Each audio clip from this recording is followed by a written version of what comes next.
من الشيطان الرجيم. بسم الله الرحمن الرحيم. لا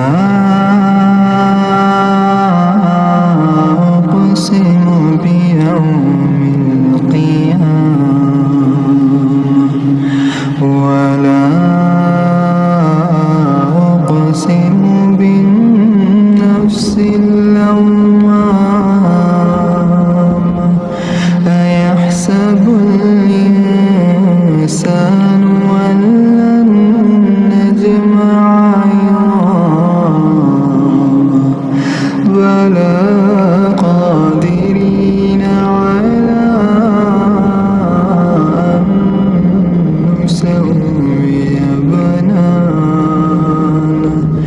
بل يريد الإنسان ليفجر